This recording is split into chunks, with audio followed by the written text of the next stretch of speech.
গল্পকথা চ্যানেলে আপনাদেরকে বলেছিলাম না যে বনির চান করাটা দেখাবো পরবর্তী অংশে, তাই আজকে বনির চান করাটা আপনাদেরকে দেখাচ্ছি।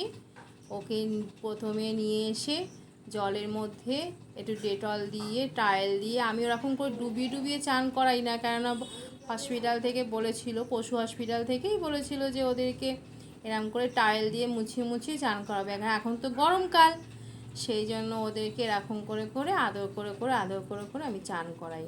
দেখুন আপনাদের বনিকে কি সুন্দর আমি চান করাচ্ছি। না, আমার খরগোশ এই 2-1 বছরের জন্য নয়, এরা 16 সাল থেকে আমার এখানেই ছোট্ট হয়ে জন্মেছে। আর এই খরগোশ আমার এখন 26 সাল পর্যন্ত রয়েছে, মানে ওদের বয়স কম করে 10 বছর তো হবেই। এদেরকে আমি খুব সুন্দর যত্ন করে রেখেছি এবং এদেরকে এমনভাবেই আমি দেখাশোনা করি, আমার সন্তানের মতোই দেখাশোনা করি। বনি হচ্ছে সব থেকে আমার ছোট, মানে ও লাস্টের দিকেই হয়েছে। আর গুবলু, পুপু এরা তো আছেই, আরও দুটো ছিল।